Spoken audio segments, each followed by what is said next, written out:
دایکم خوا لێی خۆش بێ دەیگوت سەرەتای پاییز بوو کە تۆم بوو، بەڵام نەی دەگوت چ ساڵێک بوو چونکە خوێندەواری نەبوو. باوکی هەرچەندە لە گرتوخانە فێری خوێندنەوە نووسین بوو، بەڵام خوێندەواریەکەی بەو ڕادەیە نەبوو. نرخی هاتنە دنیای منداڵێکی نوێ بە هەند هەڵبگرێ و لای خۆی بۆ دوا ڕۆژ بینووسێتەوە.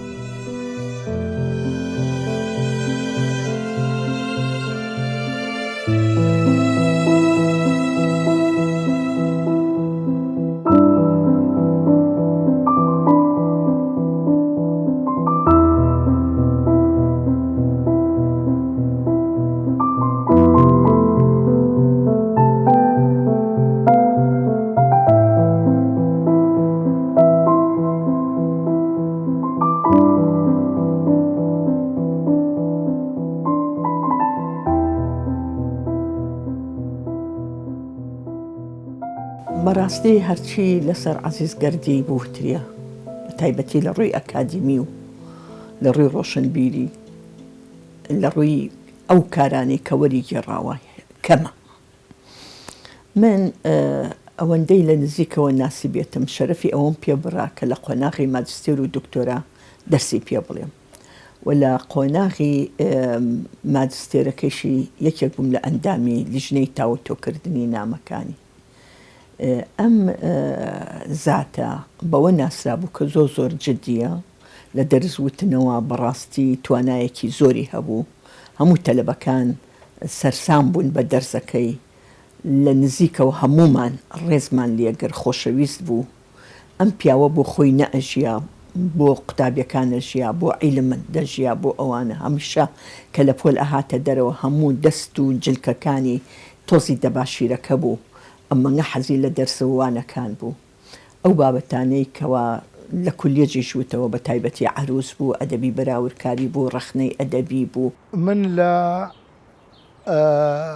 ناوەڕاستی هەفتایەکانەوە زۆر لە نزیکەوە مامۆستا عەزیزگەردیم ناسی.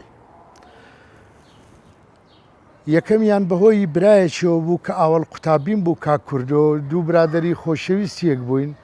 لەلایەشی دیکەوەش ماڵەکانمان هەندە لێک دوور نەبوون، هەردوو ماڵمان لە تەیراوە بوو. جا من زۆر جار لە هەندێک مەسائیلی بڵێم تازە دەهات فێری خوێندنەوە و کتێبکڕین و ڕۆژنامەی کوردی و ئەو شتانە بم. زۆر جار دکتۆر عەبدوڵڵا خدر مەولود باسی مامۆستا عەزیزگەردی دەکرد. زۆر حەزم دەکرد کە ئەوە برای کاکردووە بیبینم. چەند جارێک چوومە ماڵیان، لە ماڵەوە هەستم کرد وەک پیاوێکی زۆر خاچی، زۆر بێفیس، وەک ئینسانێکی کورد و ماڵێکی کوردەواری هە. چەند جاری دەچوومە لای، زۆر بە خۆشەویستیەوە ئامێزی بۆ دەکردمەوە و پرسیارەکانی قبوڵ دەکردم و کۆمەڵە کشتیلۆ باز دەکردم. ئیتر دوای ئەوە وای لێ هات وردە وردە بە گوێرەی زەمەن بووینە برادری یەک، تەنانەت جاری وا بوو بەیەکەوە دەچوینە بازار، لە بازار بەیەکەوە دەگەڕاینەوە، کە ئەو عادەتی بوو هەر ڕۆژنامە و گۆڤارێکی کڕی بە حەزی نەدەکرد کەسی لەگەڵبی، لە بازارەوە بەدەم خوێندنەوە تا ماڵەوە داهاتەوە.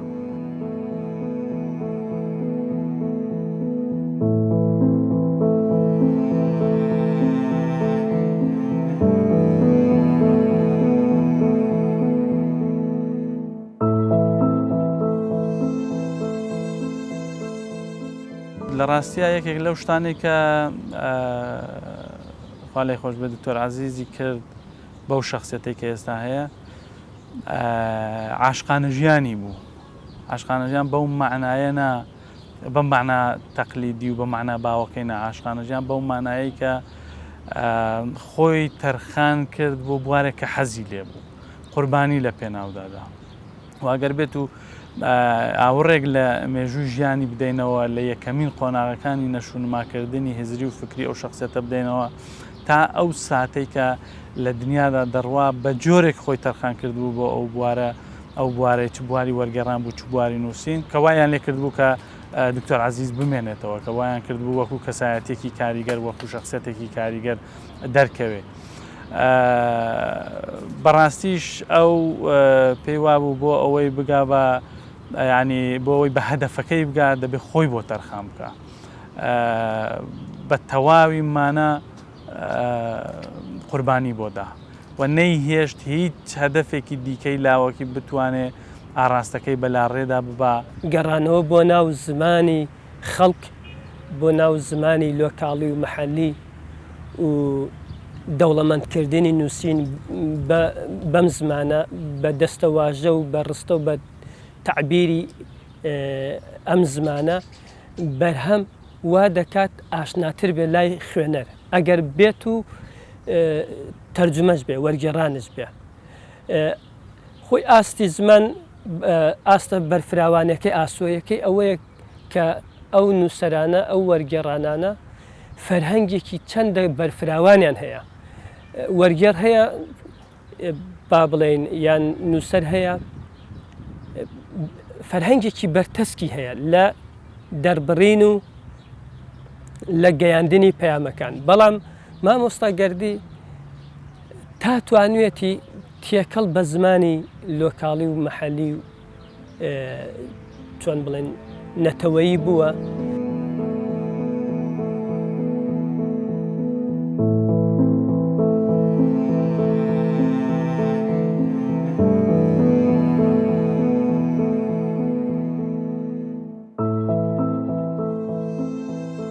شەرەفی ئەوەم پێ بڕا لە کاتی کەوانەی دکتۆران پێوت پێموت تو حەزەکەم تۆزێ ژیان نامەی خۆتم بۆ بنووسی ئەگە زەحمە نەبێوتی بەسەر چاو.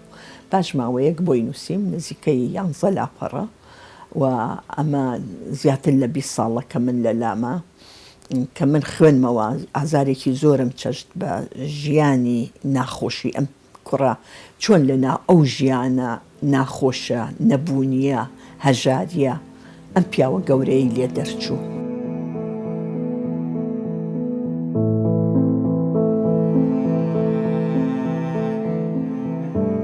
کە ئەوەی ئەم ژین نامەیە بخوێنێتەوە کە بۆ منی نووسیوە بۆ مامۆسایی بەڕێزم دکتۆر شکوریە کورتەیەک لە ژیان نامەی خۆم عزیز گەردی بەو ناونیشانە نووسوێتی، بەڵام کە ئەچیتە ناو کرۆکی باسەکەوانەیە باسی سەرەتای لە دایکبوونی خۆی و نەخوێندەواری دایک و باوکێکە کە نەیانتوانیوە ساڵی لە دایکبوونی ساڵی ڕۆژ و مانگ و ساڵەکان لەبەرەوەی نەخوێنەوار بوون. ئەمە ئەڵێ بەڕێکەوت کە سەرژمێری 57 کراوە ئەو پیاوەی کە ناونووسی کردووە ساڵی 1950 بۆ دانراوە، بەڵام کاتێک کە ئەم دەیوێت بچێتە دەرمعلمین ئەو کاتە دەبوایە بۆ دامەزراندنیش یعنی بۆ کێنم دەرمعلمین لە خوار 18 ساڵەوە بێ ئەچێ تەمەنی خۆی گچکە دەکاتەوە ئیکا بە 1948.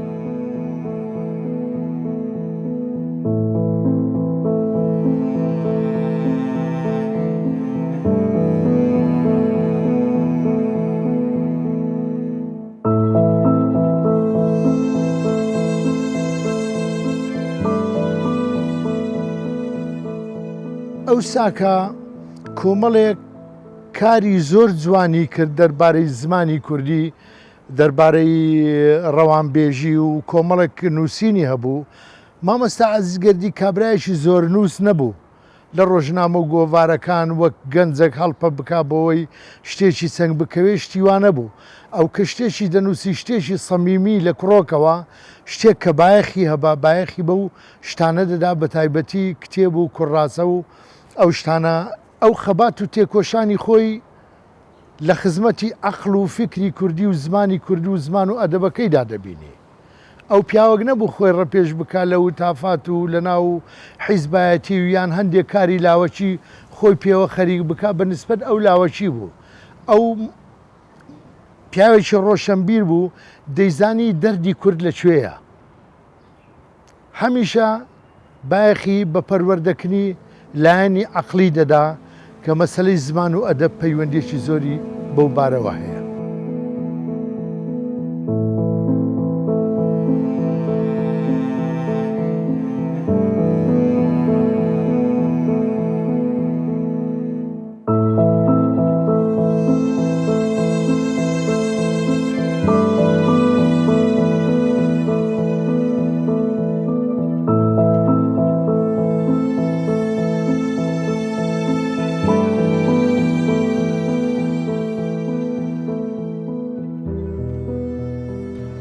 کەسێکی ئاسایی گوندی با بڵێن بەس بتوانێت بخوێنێتەوە کاتێک بەرکەوتی لەگەڵ ئەم بەرهەمە دەبێت لای ئەو ئاشنایە هەستەکە بە زمانی ئەو نووسێتی ئەوە ڕەهەندێکی ئیشی مامۆستای بە بۆچوونی من ویستێتی کە خوێنەری کورد فێری کوردیەکی پەتیتر و بەرفراوانتر بکات بیکاتە گەنگەشەیەک و کەڵکەڵەیەک لە لای خوێنەری کورد کە زیاتر بگەڕێ بە دوای زمانی کوردی کە ئەمانە پێشتر مامۆستانی وەکو هەژاری مکریانی و شکر مستەفای ڕەحمەتی ئەمانە کردویانە ئەمانە زۆربەی ئەم وەرگێڕە نمونەیانەی کورد بەمەبەست چوونەتەوە ناو خەڵکی ئاسایی دانیشتن و هەڵسوود کەوتکردن و ژیان لە ناو خەڵکی ئاسایی و گوند و ناو شێوازەکانی ژیانی کوردەواری هەتا بە شێوەیەکی کردداری ئەو وشانە فێر ببن جیاوازی لەگەڵەوەی فێربوونی ئەم هەموو وشە لە فەرهەنگەوە شتێکی ترە کە لە ڕێگای کردداری و فێر لە ڕێگای ئەزمموی ژیانی ڕۆژانەوە ئەم وشانە فێربی جوانتر بەکاری دەهێنرێن تا ئەوەی کە ئێمە لە ڕێگای فەرهەنگەوە خۆمان فێری کۆمەڵی وشە بکەین کە لە ژیانی ڕۆژانە بەرکەوتمان نەبووە لەگەڵ ئەو حاڵەتە کە وشەکە تعبیری لێکات ئەم مامۆستانە ئەمانەیان کردو مامۆستاگەردی ئەمەی کردووە کە ئەمە تایبەتمەندێکی زۆر جوان و باشی مامۆستایە یەکێک لەو هۆکارانەی کە ناتوانین پشتگوێی بخەین ئەوەیە کە ئاستی شارەزایی زمانی و ناسینی زمانی کوردی و مامەڵەکردنێکی ساغڵەم لەگەڵ زمانی کوردی لە ئاستێک یەکجار زۆر بەرزدا بوو. بەمەسەن کاتێک کە دەچی نووسینەکان وەرگێڕانەکانی دەخوێنەوە با نووسینەکانی لێگەڕێن جارێ وەرگێڕانەکانی دەخوێنێت تۆ هەز ناکە ئەمە لە زۆربەی حاڵەتەکاندا شتێکی وەرگێڕدراوە هەز دەکەی ئۆریجینال بە کوردی نووسراوە ینی نەفەسێکی کوردانەی زۆر ڕەسەنی تێدا زاڵە ئەو گەڕانانەی کە ئەو دەیکرد لە ناوچە جیاوازەکانی کوردستان بۆ شارەزابوون هەم لە کولتور و هەم لە زمان شێوازی ئاخاوتن هەموو ئەمانە کارێکی وای کرده بوو کە ئەم تایبەتمەندی لە زمانیدا بەرجەستە ببێ بۆیە کاتێکە مامەڵە لەگەڵ زمانی دکتۆر عەزیزدا دەکەین لە ڕاستیە مامەڵە لەگەڵ زمانێکی کوردی ڕەسە ناکەین زمانێک کە توانستی وەرگێڕانی تێکستی ئەدەبی هەیە کە ڕەنگە زۆر جار ئێمە بۆ خۆمان بین کارێکی وا بکەین یا قسەیەکی وا بکەین بڵێین زمانی کوردی توانە و ئێستعدادی ئەوەی نییە کە مامەڵە لەگەڵ تێکستە فەلسەفیەکان مامەڵە لەگەڵ تێکستە ئەدەبیەکان مامەڵە لەگەڵ تێکستەکانی دیکە بکەین بەڵام شارەزایی و دەرکەوتنی توانستی بەرزی ئەو مرۆڤە مەزنە لە بەکارهێنانی زمانی کوردی لە گواستنەوەی ئەو مانە و مەفهومانەی کە لە چوارچێوەی زمانەکانی دیکە بوون بۆ زمانی کوردی ئەتوانم بڵێم یەکێک لەو کەسانەی کە ئەم ئەفسانەی پوچ و باتڵ کردەوە کە زمانی کوردی ناتوانێت بکات دکتۆر عەزیز بوو بەڕاستی.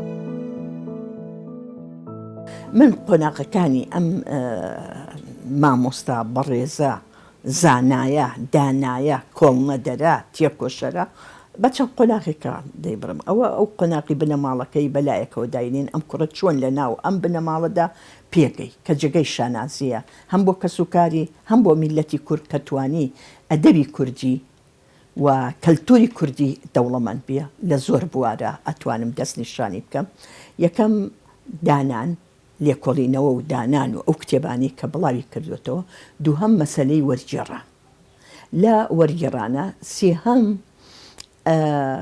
لە کۆمەڵێک چالاکی ترە وەکو ئەندامی گۆڤاری با بڵێن نووسەری کورد بووە لە چەند ژمارەیەکە ئەندامی بۆ پێشەوەی کە گۆڤارێکی تر بووە لە هەمان کاتە لە کەلک زانکۆی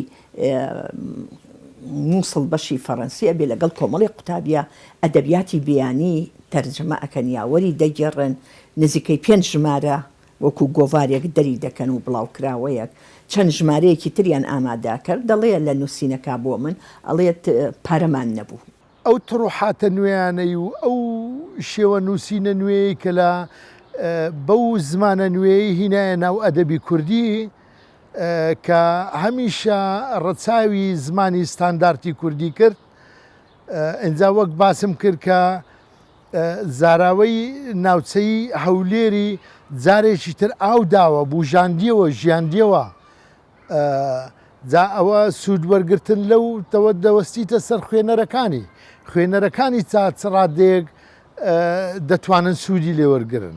یەکێکە لە یەکەمین ئەو کەسانەی کە بایەخێکی زۆری بە زاراوەی ناوچەی هەولێردا.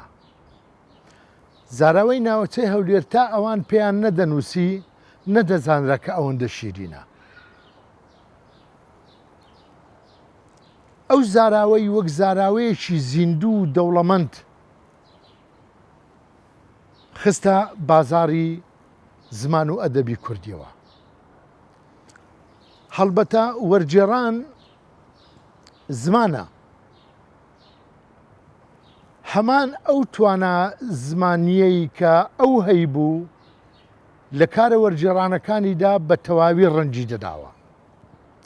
لەبەر ئەوە ئینسان لە خوێندنەوەی وەرجێڕانەکانیدا حەز ناکە کە ئەو شتانە بە زمانێکیتر نووسراوە، لەبەر ئەوەی جارێکتر ڕوحی بەبەردا دەکاتەوە کە وەرجێڕان لە ڕاستیدا من هەمیشە گوتومە لە نووسین زۆر گرانترە.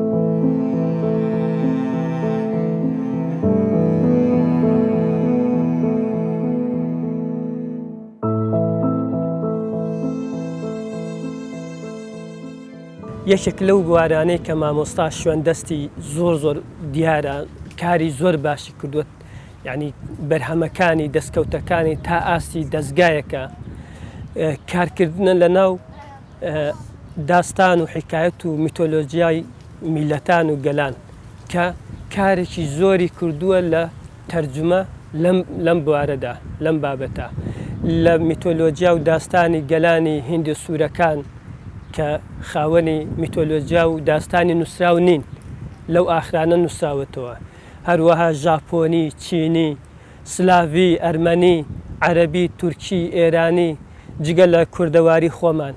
مامۆستا زۆر بە بەرفراوانی کاری لەم بوارە کردووە لە وەرگێڕان کە لێنێکی زۆر گەورەی پڕ کردوێتەوە لە کتێبی کوردیدا کە کەمتر ئەم کارانە کراوە پێشتر. ئەتوانین بڵێین دکتۆر عەزیزگەردی یەکێکە لە سیما هەرە ناسراوەکان و خزمەتکارە هەر ڕەسەنەکانی کولتور و ڕۆشنبیری کوردی. هەنی ئێمە سبەینێ ئەگەر بێت و مێژووی ئەدەبی خۆمان بنووسینەوە، ئەگەر بێت و مێژووی ڕۆشنبیری و مێژووی شکەڵگرتنی زەهنیەتی تاکی کوردی بنووسینەوە، بە سەرنجدان لەو کارە جیاوازانەی کە دکتۆر عەزیز چ لە ڕووی کەمی شەندایەتی و چ لە ڕووی چۆنایەتی ئەنجامی داون بە هیچ شێوەیەک ناتوانین پشتگوێی بخێن و یان نادیدەی بکرین.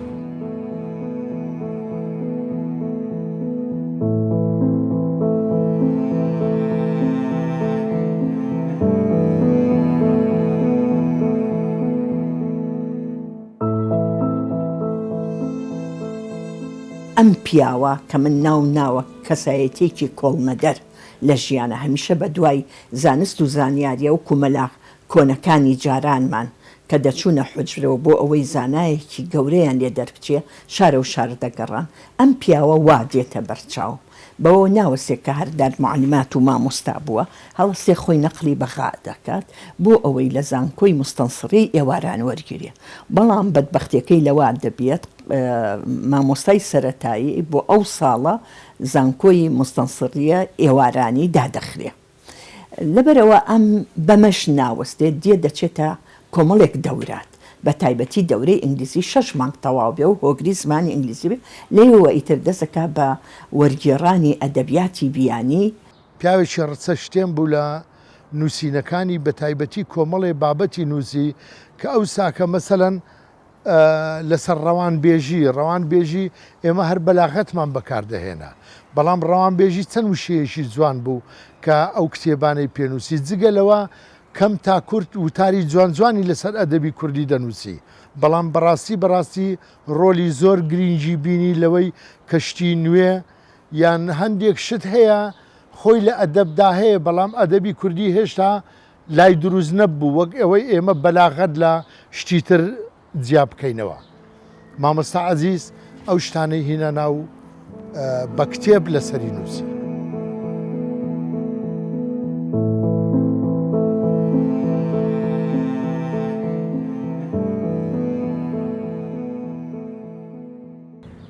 بە براوتکردنی میتۆلۆژیای کوردی داستان و حکاتی کوردی بەو میتۆلۆژیا و داستانانە ڕەگ و ڕیشەیەکی کۆنینەی خۆمان ئەدۆزینەوە. میتۆلۆژیا هەیە لەم بەری دنیا بۆ ئەو بەری دنیا وەک یەکە. جا ئەمە خاوەن بیرمەندان لە شیکردنەوەی ئەم حاڵەتە دوو هینیان هەیە، دوو لێکدانەوە هەیە.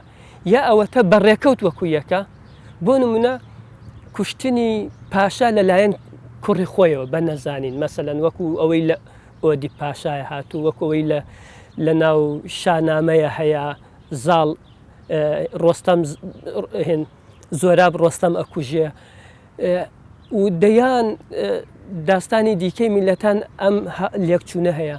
ئەڵێن یا ئەوەتە بەڕێکەوتە یا ئەوەتە ڕیشەی هەمویان یەکە، بەڵام بەهۆی کۆچەوە کۆچێک لە سەردەمانی هەرە زوو لێک دوور کەوتنەتەوە. ئێمە ئەگەر بێت و لەم میتۆلۆژیانە شتێکی هاوشەوەی ئەمە بدۆزینەوە لە ناو کوردیە، ئەوە ڕەگ و ڕیشەیەکی کۆنی خۆمان ئەخوێنینەوە کە ئێمەش خاوەن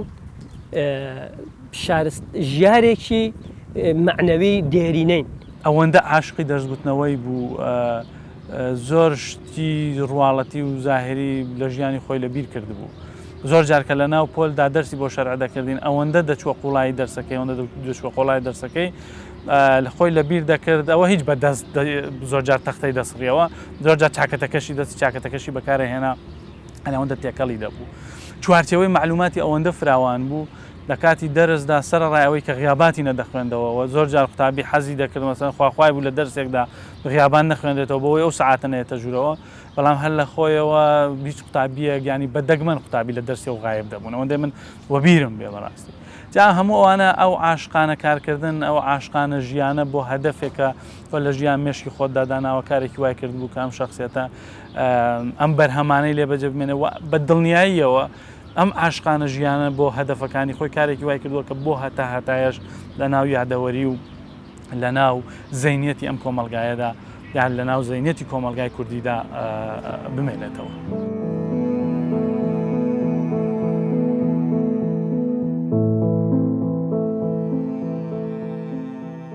عەزیزگەردی بە کەسێکی کۆڵمەدەر لە خۆبوردوو هێندەی بیری لە نووسینە کردەوە، بیری لە سەحەت و ژیانی هاوبەشی و دانانی خێزان و ئەمانێ نەکردوتەوانێ. کاتی خۆی زۆر وشە هەبوو، ئەو وشانە لەسەر زمانی خەڵک بوو. ئێمە لامان سیر بوو کە ئەوە لە زمانی نووسین بەکار بێ.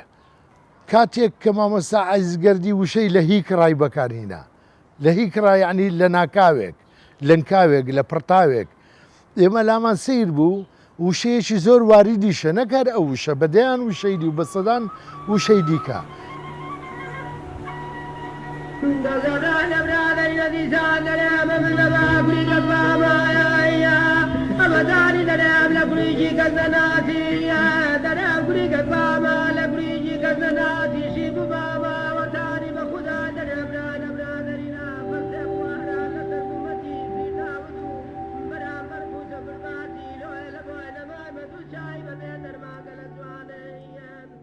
هەوڵی داوە بۆ تعبیرکردن لە حاڵەتێکی دەرونی یان حاڵەتی جوڵە، هەر حاڵەتێک کە لە زمانێکی دیکە ئیدوەمێکی تریان هەیە یان شتێکی دیکان هەیە، تعبیرێکی دیکان هەیە، ئەو لە کوردیەکەی بیدۆزێتەوە.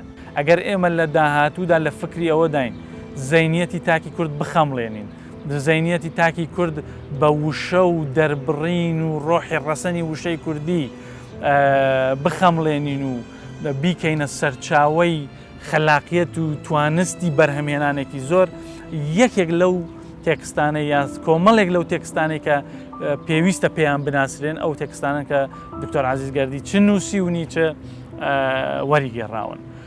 لەمەشەوە دەردەکەوێت کە توانستی بەرزی ئەو شخصێتە گەورەیە لە بەکارهێنانی زمان لە مامەڵەکردن لەگەڵ زمان لە چه ئاستێکی بەرزدا بوو.